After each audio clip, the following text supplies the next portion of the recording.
یہ حدیث صحیح بخاری کے اندر موجود ہے. نبی علیہ السلام سے جب پوچھا گیا کہ یہ مارنے والا تو جہنمی سمجھ آتا ہے، جو مر گیا وہ کیوں جہنمی ہے؟ تو آپ نے فرمایا وہ اس لیے کہ اس نے بھی تو اپنے بھائی کے قتل کا ارادہ کیا تھا. دونوں نے ارادہ کیا نا، ایک کامیاب ہو گیا. اور بخاری اور مسلم دونوں میں حدیث ہے، دیکھنا میرے بعد کافر نہ ہو جانا کہ ایک دوسرے کی گردنیں مارنا شروع کر دو.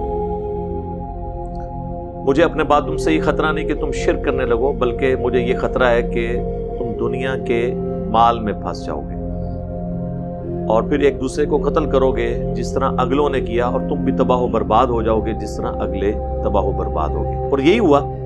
یہ حدیث میں نے واقعہ کربلا والے ریسرچ پیپر میں بھی لکھی ہوئی ہے.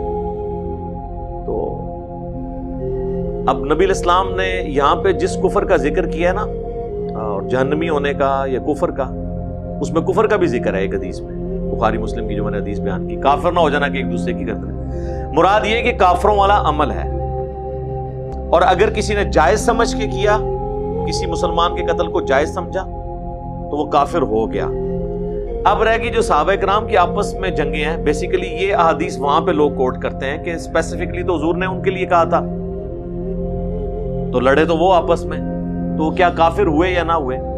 وہ اپنی تعویل کی غلطی کی وجہ سے لڑے ہیں. انہوں نے مسلمانوں کے قتل کو جائز نہیں سمجھا، بلکہ انہوں نے سورۃ الحجرات کے اس حکم پر عمل کیا ہے کہ اگر مسلمانوں کا ایک گروہ باغی ہو جائے تو اسے آمادہ کرو کہ مین سٹریم میں آئے، اور اگر نہ آئے تو اس کے خلاف قتال کرو. اور جب قتال کرنے کے بعد وہ آمادہ ہو جائے تو پھر اس کے اوپر کوئی ظلم نہیں کرنا. یعنی وہ اسلام نے اجازت دی ہے کہ آپ مسلمان کے خلاف بھی تلوار اٹھا سکتا ہے، رٹ آف دی گورنمنٹ کو قائم کرنے کے لیے. جس طرح آپ کو پتہ ہی ہے ہمارے ملک میں یہ ضرب عصب اور رد الفساد کیوں شروع ہوا ہے. اکثر لوگ کہتے تھے یار یہ مسلمانوں سے لڑ رہے ہیں، لیکن یہ تو تصویر کا ایک رخ ہے نا. تصویر کا دوسرا رخ بھی دیکھیں کہ رٹ آف دی گورنمنٹ کو بھی تو اسٹیبلش کرنا ہے.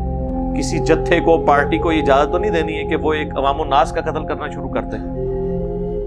تو رٹ آف دی گورنمنٹ کو اسٹیبلش کرنے کے لیے بعض اوقات مسلمانوں کو بھی مسلمانوں کے خلاف تلوار اٹھانی پڑتی ہے. اور اس حوالے سے امت میں اگر کوئی رول ماڈل ہے نا، وہ تو سیدنا علی کی پرسنالٹی ہے، خلفائے راشدین میں سے. حضرت ابوبکر صدیق کے دور میں جو قتال ہوا ہے وہ مسلمانوں کے خلاف نہیں تھا، وہ کافروں کے خلاف، کیونکہ منکرین زکوٰۃ کافر ہیں. مسلمہ کذاب کے ساتھ جو لوگ لگ گئے وہ کافر ہیں. اسی لیے بخاری مسلم میں الفاظ ہیں عرب کے قبائل مرتد ہو گئے. مرتد کیوں ہے؟ کہ کسی نے زکوٰۃ دینے سے انکار کیا، کوئی ویسے اسلام چھوڑ گئے کیونکہ وہ قریش کے غلبے کی وجہ سے اسلام میں داخل ہوئے تھے، حضور کی ڈیتھ کی وجہ سے وہ دوبارہ سے اپنے اس سسٹم میں واپس چلے گئے. بعض جھوٹے پیغمبر انہوں نے کلیمز کرنے شروع کر دیے. سیدنا علی کا جو قتال ہے یہ پیورلی مسلمانوں کے خلاف ہے. تینوں جنگیں، جنگ جمل، صفین اور نہروان.